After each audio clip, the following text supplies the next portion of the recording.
Hey, what's up, guys? Peace. Let's talk about and discuss Impact Wrestling for January the 12th, 2023. This was the go home show for Hard to Kill. And I thought that this was a very weak go home show. Very, very weak. Impact should have done way better than this. They didn't really even try on this one. They just didn't. They just threw shit at the wall to see if it stuck. This was not a interesting show. It wasn't.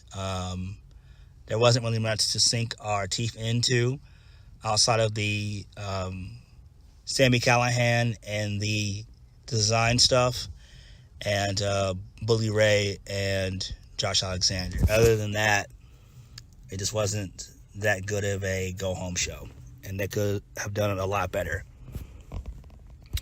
Speaking of Hard to Kill, we are going to go over the match card for Hard to Kill as well. So we're going to go over that.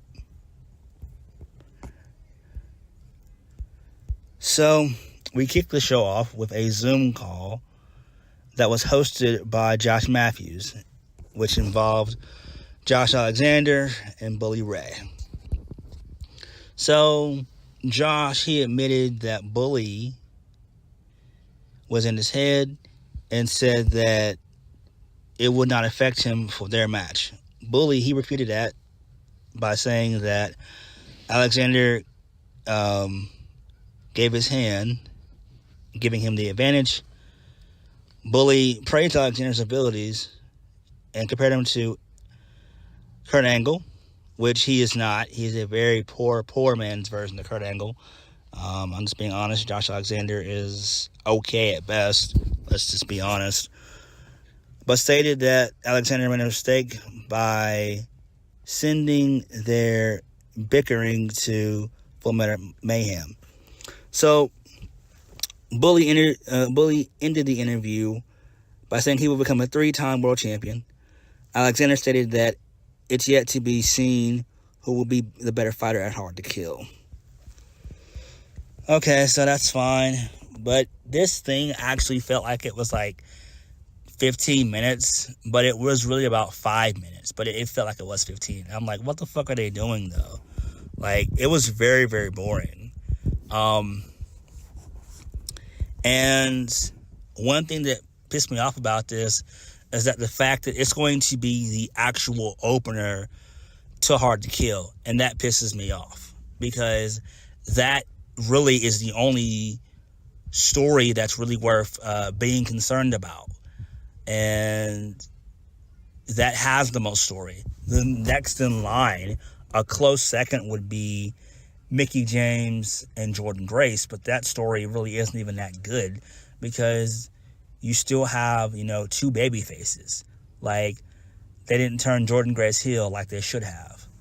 So I don't know why they didn't do that, but it just sucks that they're opening up Hard to Kill with Bully Ray versus Josh Alexander. It's like, that's the main story. That's the main event. That should be the main event. And I'm scared to see how they're going to close that out. I'm scared to see how they're going to close the show out.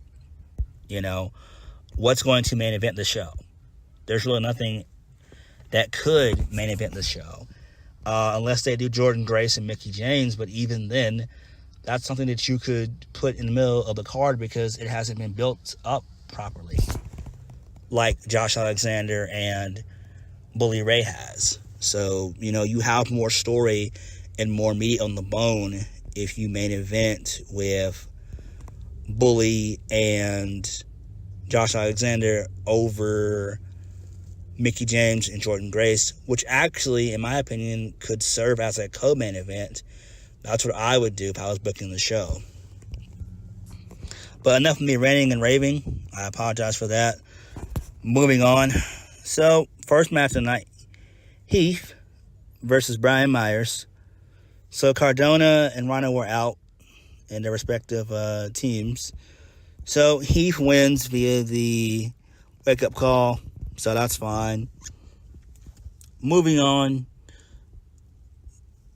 Bullet Club featuring Ace Austin and Chris Bay They cut a promo. They were in a parking lot, so they didn't get jumped, which was great. So they mentioned their participation in the 2022 editions of New Japan's Super Junior Tag League. They say that they were that they would take the Impact Tag Team Championships on Hard to Kill.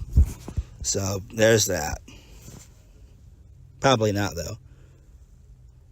Moving on. So Rosemary, she's backstage looking for Jessica. She found out that Taya Valkyrie was attacked backstage. And Taya told Rosemary and Jessica that it was that she was jumped by Giselle Shaw and her crew of Tasha Steelz and Savannah Evans and Jay Vidal. So they all beat the shit out of her.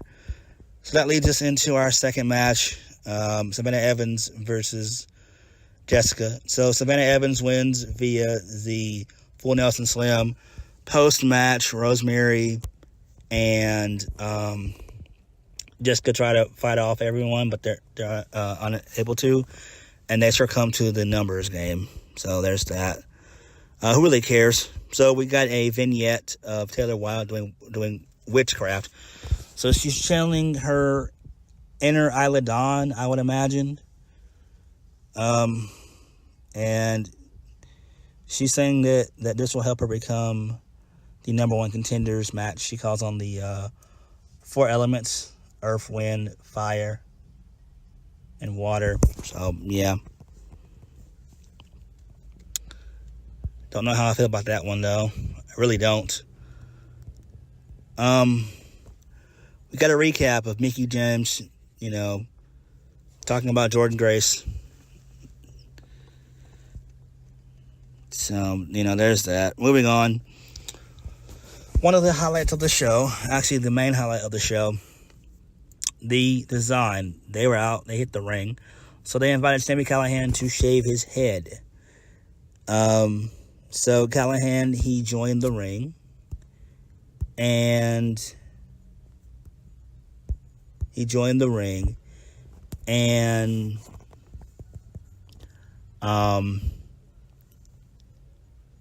Diener, he compared Callahan's initiation to the story of Samson in the Bible. After the design, they started cutting Callahan's hair off. Callahan, he stopped them. He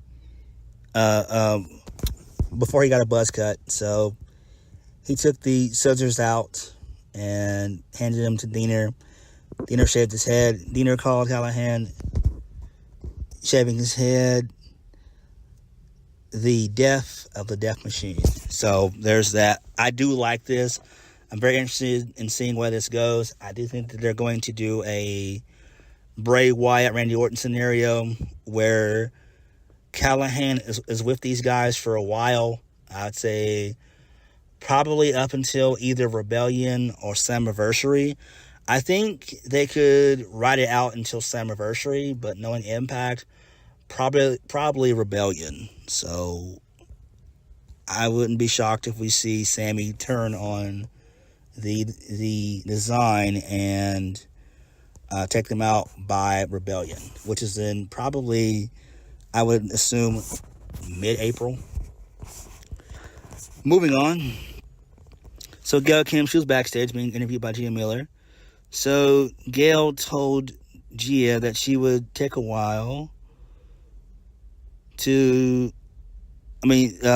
she said that while she could and would take Scott's place after his injury, she revealed that there's going to be a replacement that would be named on Hard to Kill. Okay. Who really cares? Not really that interested about it. It's just a temporary position. Mike Bailey versus Anthony Green. Mike Bailey wins. Ultimate Weapon. Who really cares? What I was pissed about was the fact that Kenny King didn't come out and attack Mike Bailey. Didn't make any sense. We got another video package recapping the feud of Bully and Josh Alexander, which doesn't really make any sense. And then the main event, Joe Hendry, Jonathan Gresham, and Rich Swann versus Moose, Steve Macklin, and Eddie Edwards in a 6-person tag. So, Moose pins Joe Hendry, which was fucking insane, via the spear. That was weird. I don't know why he didn't pin either Rich Swann or Jonathan Gresham.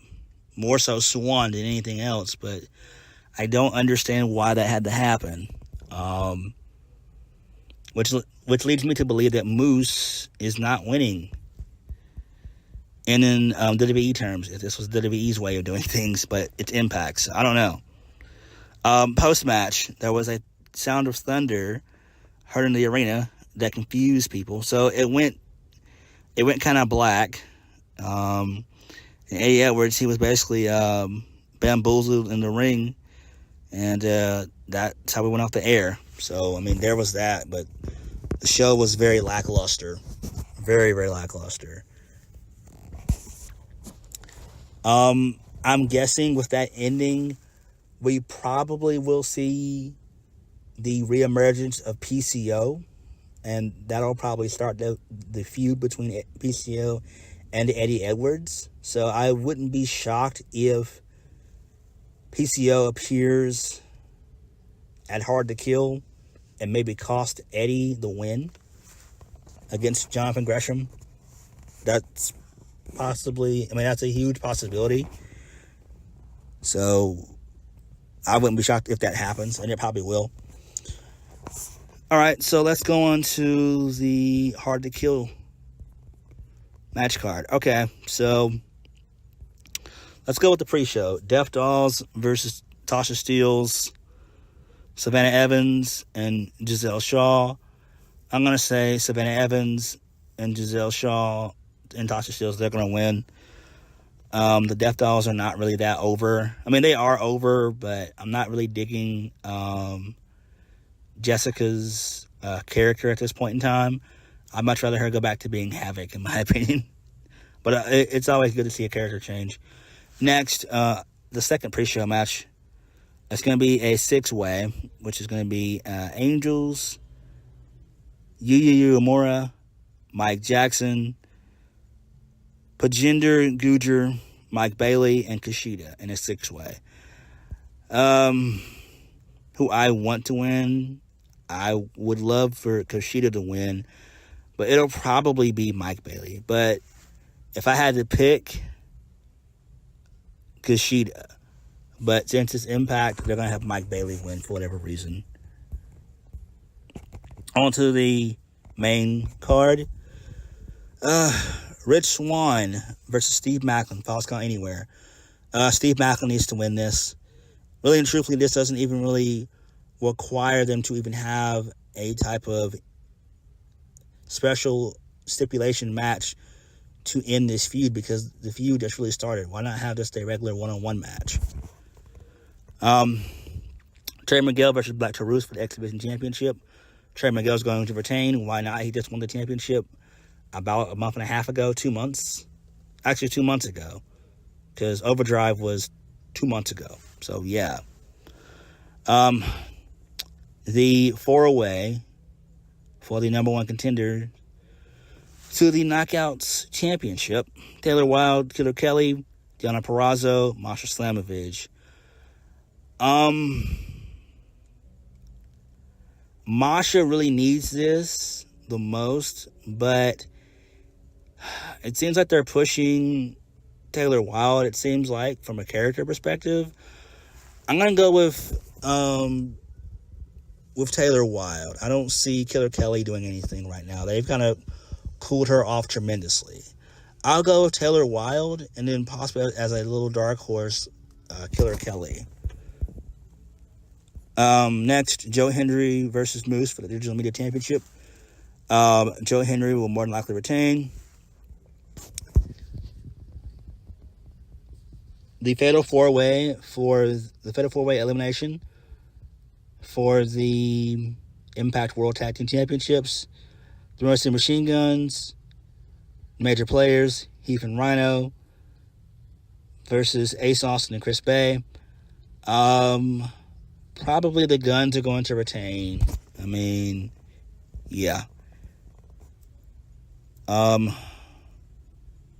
Jordan Grace versus Mickie James. Career versus the Knockout Championship. It's hard to say, but I'm going to go with Jordan Grace. I kind of think that Mickie is going to lose. This makes sense. I'm pretty sure that she still probably wants to go to WWE, in my opinion. I really, really do see her there. I wouldn't be shocked if we see her and Nick Almost in the Rumble. So I think that's what's going to happen. They're going to basically have Jordan Grace beat Mickie and then possibly maybe turn Jordan Grace heel and, take her out and write her off television like that. So that would make the most sense. Because I don't see her being an Impact, for too much longer. She's done everything she can do. That's just my perspective. I don't see them taking the title off of Grace. I just don't. I really don't. Although they should, but they don't. It's like Deonna. It's just like with Deonna Purrazzo's situation. She's been there, done that, and she's been there for over 2 years, and she's kind of done everything she can do in 2 years. So it's time for her to, move on. And I do think that Mickie James would be a great asset in WWE. I really, really do. Main event, although it's not going to be, Bully Ray versus Josh Alexander, Full Metal Mayhem for the Impact World Championship. Obviously, Josh Alexander. And hopefully maybe somebody takes out Josh Alexander. Hopefully maybe Macklin takes him out or something like that. I don't know. But I am tired of Josh Alexander. I really am. And I do think that come Rebellion, Josh Alexander will not be champion. I really, truly believe that. Because he's already surpassed Bobby Roode. He's already the longest reigning Impact champion anyway. So they'll probably end up letting him hold it for a full calendar year until Rebellion. And that's when he drops it. I don't know if they're going to do Gresham or Macklin. Oh, speaking of which, I forgot to mention that. Eddie Edwards versus Jonathan Gresham. Like I said before, Gresham's going to win, and I do see PCO making an appearance and costing Eddie Edwards. Or either taking out Edwards after the match. So there's that. On that note, thank you guys for watching. Please hit the like button, comment down below, and subscribe to my videos. I'll catch you guys later. Peace.